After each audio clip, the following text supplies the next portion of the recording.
Le fusil de droit et du baiser l'éléphant. Mais qu'est-ce qui se passe?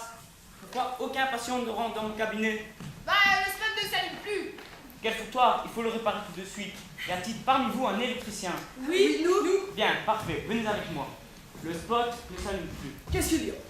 Ben, le spot ne s'allume pas. Il ne s'allume pas. Non, il ne s'allume pas. Ce qui n'est pas branché. Mais il est branché. Il est branché. Alors, il doit s'allumer. Mais il ne s'allume pas. Alors là, on ne peut rien y faire. Mais pourquoi il ne s'allume plus? Pose pas de questions idiotes, imbécile. Comment ça, imbécile?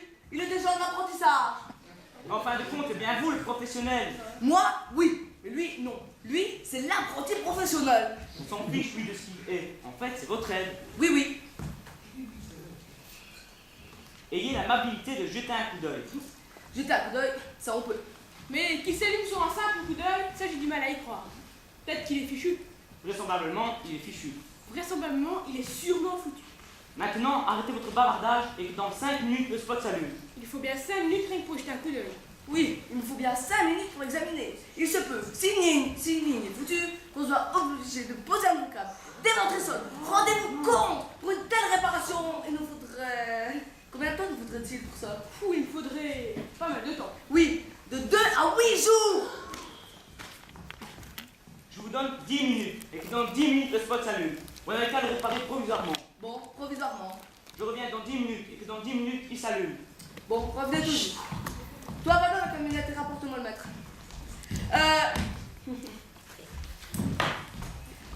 Bon, bah, on va pouvoir commencer, hein. Mais je ne sais pas si on pourra réparer provisoirement seulement 10 minutes. On ne peut pas rentrer dans la camionnette, elle est fermée à clé. Et elle est où la clé? À l'intérieur. Et la clé? Elle est à l'intérieur. Comment tu fais pour sortir? Eh bien, juste avant de sortir, j'ai fermé à toute vitesse. Bon, bah, on va chercher un avocat, on pourra commencer tout de suite. Et je vais tout de suite chercher le casse-trou. Très bonne idée. Tiens, voilà l'argent. Va donc chercher 2 saucisses de Rockensburg. Chaud. Et l'autre froide? Mais non, l'autre chaude, elle aussi, voyons. Bon, 2 bières et 2 saucisses chaudes. Au fond, je les préfère froides. Alors j'en prends 2 froides, ou plutôt de très chaudes. Je marche très lentement, comme ça d'ici je serai arrivé, elles seront complètement froides. Très bonne idée. Et au cas où elles seraient trop complètement froides, on pourra toujours les jeter. Allez, dégage. Et ça fait froid. Attention! Ouais.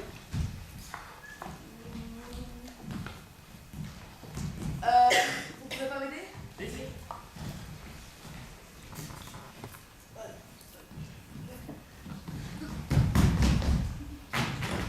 Moi,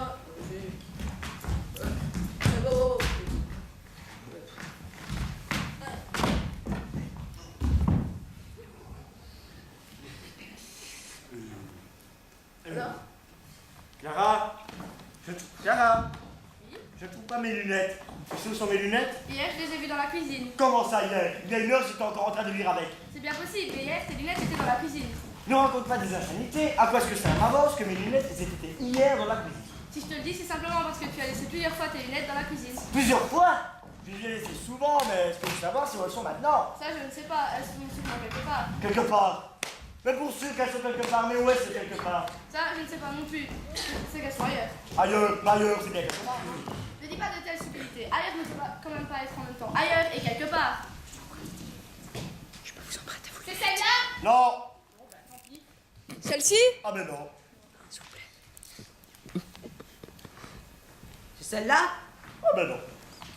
Chaque jour, il faut partir à la recherche de ces stupides lunettes. La prochaine fois, tu n'auras qu'à faire attention où tu les poses. Là, tu sauras où elles sont. Mais femme, ce truc est cela quelqu'un qui n'a pas la moindre idée de ce que sont des lunettes. Même si je sais que je les posé, ça n'en va rien, puisque de toute façon, je ne vois rien sur mes lunettes. Tout simple, tu n'as qu'à avoir 2 paires de lunettes, comme ça tu pourras avec une paire de lunettes chercher l'autre. Hein? C'est une plaisanterie qui reviendrait cher. 1000 fois par an, je garde mes lunettes. Si à chaque fois je devrais acheter une paire de lunettes, la paire de lunettes la moins chère coûte 3 €, ce qui reviendrait à 3000 € de lunettes par an. Nico, tu n'as pas besoin de 1000 paires de lunettes par an. Mais de deux, ça, absolument. Non, je ne préfère pas m'embarquer là-dedans. Imagine, j'ai perdu celle pour voir de loin, et sur mon nez, je n'ai que celle pour voir de près. Mais les lunettes pour voir de loin sont très loin. Si bien qu'avec les lunettes pour voir de près, je ne peux pas voir les lunettes pour voir de loin qui sont loin. Eh bien, tout simple, tu n'as qu'à garder celle pour voir de près sur ton nez et tu t'approches le plus possible de l'endroit où sont celles pour voir de loin pour pouvoir avec celle pour voir de près, voir celle pour voir de loin. Mais cet endroit, je ne sais plus où il est. Ça, je ne comprends pas. Peut-être qu'elles sont dans l'étui. Oui, c'est bien ça. Passe-moi l'étui. Et il est où l'étui? Il Ils sont là où sont les lunettes? Une paire de lunettes n'est pas toujours dans son étui. Si, sauf quand je les ai sur mon nez. Quoi, l'étui? Mais non, les lunettes! Ah, mais regarde, jette un coup d'œil là-haut sur ton front. Là-haut, là. Mais ils voient ni là-haut. Eh ben, attrape voir ce qu'il y a sur ton front. Tu as relevé tes lunettes. Ah oui, c'est bien mes lunettes, mais hélas, Quoi, il y a? sans l'étui. Ah, fille de fleurs, qu'est-ce qu'elles sont brûlantes? Je me suis complètement brûlé les pattes.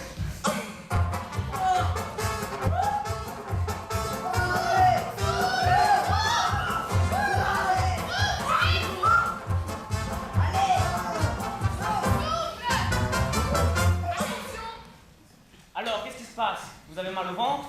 Oh oui, mal au ventre. Dans ce cas, il vous faut des compresses brûlantes.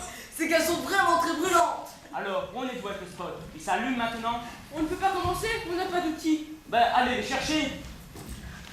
Les outils, ça on les a, mais il faut aussi du matériel et il est au magasin. Et où est-il votre magasin? Aïe 12. Mais il vous faut au moins 1 heure pour faire l'aller-retour. Nous ne pouvons pas attendre aussi longtemps. Prenez ce qu'on a ici, on a ce qu'il vous faut. Du câble et du fil électrique. On a ça, Une grande échelle, on a ça, Un marteau. on a ça, et avec ça, on a ça. L'amour du travail.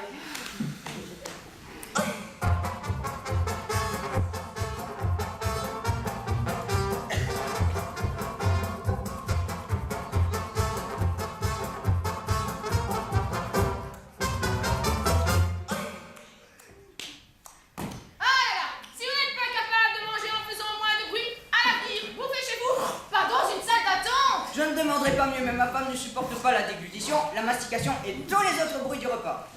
Votre femme, elle, ne les supporte pas. Mais les inconnus comme nous, eux, doivent les supporter. Et ils ne sont pas obligés, ils n'ont qu'à pas s'asseoir autour de moi. Et s'il n'y a pas de place ailleurs? Alors oui, vous êtes vraiment une femme susceptible. Vous allez tout de même bien dans la rue. Là, vous entendez les bruits de la rue. Là, les autopétarades. Là-haut dans les airs, vous les avions. Vous n'allez quand même pas comparer votre mastication à un bruit d'avion? Bien sûr que non, c'est 1000 fois plus fort. Alors vous voyez, comme vous êtes une femme capricieuse, le bruit de la rue et les avions ne vous dérangent pas, mais mon petit mouvement de bouche en mangeant vous rend nerveuse. Un avion vrombit. C'est un bruit mécanique produit par une machine. C'est exact, mais vous ne pouvez pas exiger de moi que je vrombisse en mangeant. Cela m'est impossible, pas même si je consommais une hélice. Alors vous voyez, comme vous êtes une femme susceptible. Tenez là-bas, le monsieur s'est mouché. Pourquoi est-ce que vous ne vous plaignez pas de ce bruit nasal? Je ne vais quand même pas interdire à ce pauvre monsieur de se moucher. Ah bon, vous ne pouvez pas, et à moi vous voulez m'interdire de manger? Pas de manger. Votre mastication m'a irrité. Cela à juste titre. Ouais, mais moi, j'y peux rien. Santé, que Dieu vous garde. Que signifie cette remarque idiote?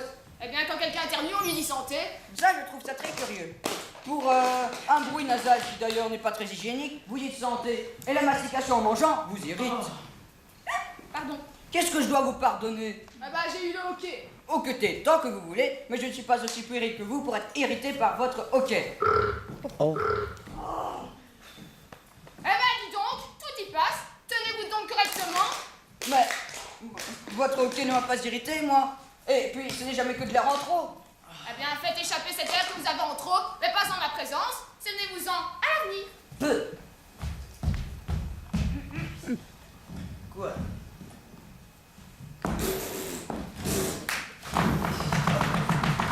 Bon bah, à présent, on s'y met. Mais moi, ce son, mon saucisse. Et qu'est-ce qu'il peut bien faire avec l'échelle? Pas là-bas, imbécile. Où? Jamais là. Je l'ai bien vu, mais ici je ne peux pas y arriver là-bas. Mais alors, pourquoi tu montes dessus, guignol? Descends. Oui. Je te jure, c'est...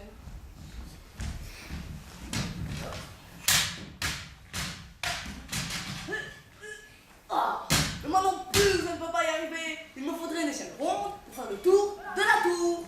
C'est les deux cycles du plus haut que c'est cycles du plus bas.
Ah! Alors, où en êtes-vous avec le spot? Il s'allume maintenant? Oui, il s'allume. L'autre, de l'autre côté. Celui-là ne me sert à rien, c'est celui-ci qu'il me faut. Mais je sais bien, mais c'est celui-là qu'on a réparé et c'est celui-ci qui s'allume. Mais celui-là ne me sert à rien, c'est celui-ci qu'il me faut. Et je sais bien, alors on n'a qu'à réparer celui-là, comme ça, celui-ci s'allumera. Il n'en est pas question, rasseyez-vous et apprenez votre tour.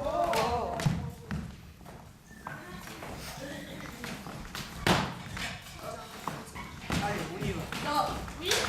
Au suivant. Bonjour, monsieur le docteur. Soit la pharmacie était fermée, je me suis permis de m'adresser à vous pour voir si vous n'avez pas ici au docteur ce que votre médecin m'a prescrit. Bonjour monsieur, vous désirez? Eh bien, c'est difficile à dire. Ah, c'est sur moi, mon latin. Non, non, je l'ai oublié. Bon, on va bien le retrouver. Vous n'avez pas l'ordonnance? Non. Ah, Qu'est-ce c'est que mal. vous avez alors? Eh bien, c'est l'ordonnance que je n'ai pas. Ah, c'est l'ordonnance. Non, je veux dire, vous êtes malade. J'ai l'air malade? Non, je veux dire, le médicament est pour vous ou pour une autre personne? Non, pour mon enfant. Ah, son enfant. Et quel âge a-t-il votre enfant? 6 mois. 6 mois. Voyons, un enfant à 6 mois ne sait pas encore parler. Non, mais si un enfant s'écrie comme ça, il pourrait au moins montrer où il a mal. Si un enfant s'est pleuvé comme ça, il pourrait montrer où le foyer de sa douleur. Comme ça, on pourrait soigner. Peut-être a-t-il toujours les dents dans la bouche? C'est exact. C'est qu'il est sur le point d'avoir ses premières dents. Les avoirs de qui? La nature. Et même là-dessus, quoi qu'il en soit, docteur, quand on va recevoir quelque chose, on ne crie pas, on se réjouit. Non, non, mon enfant est malade. Et ma femme m'a dit, va à la pharmacie et rapport. Ah De la camomille? non, c'est pas quelque chose qui se boit. Un panadol. Non, Un buscopan. Un Eurofène. non, Une aspirine. non, Ici aussi. non, Un Befalgan. non. Un suppositoire. Non, non et non. Peut-être a-t-il des vers, cet enfant? On les verrait. Non, je veux dire à l'intérieur. Ça, à l'intérieur, on n'a pas encore regardé. Mon cher monsieur, c'est très difficile pour un médecin quand on ne dit pas ce que le patient veut. Ma femme m'a dit, si je me souviens plus du médicament, il faut que je vous remette le bonjour de l'enfant, ou plutôt de ma femme, et que je vous dise que l'enfant est très agité, il n'arrive pas à dormir. Très agité. Il vous faudrait un calmant. Le mieux serait peut-être isopropyl pour phényl, barbituracique, phényldiméthyl, dimentyl, aminophérazolon. Quoi? Isopropyl, protémine, barbituracique, phényl, dimentyl, aminophérazolon. Dites. Isopropyl, protéine, barbituracique, phényl, dimentyl, aminophérazolon. C'est ça, si simple, et on n'arrive pas à se souvenir. Médicaments, médicaments qui tuent les microbes, les virus, les bactéries et nous remettent rapidement sur le chemin de l'école et bien loin de nos lits. Cher chéri, mes mains en pleurs, je prends dans mes mains le porte-plume et je t'écris. Pourquoi, depuis si longtemps, ne m'as-tu pas écrit alors que récemment tu m'as écrit que tu m'écrirais si je ne t'écrivais pas? Hier, mon père lui aussi m'a écrit. Il écrit qu'il t'aurait écrit. Mais pourquoi ne m'as-tu pas écrit pour m'écrire comme mon père t'avait écrit?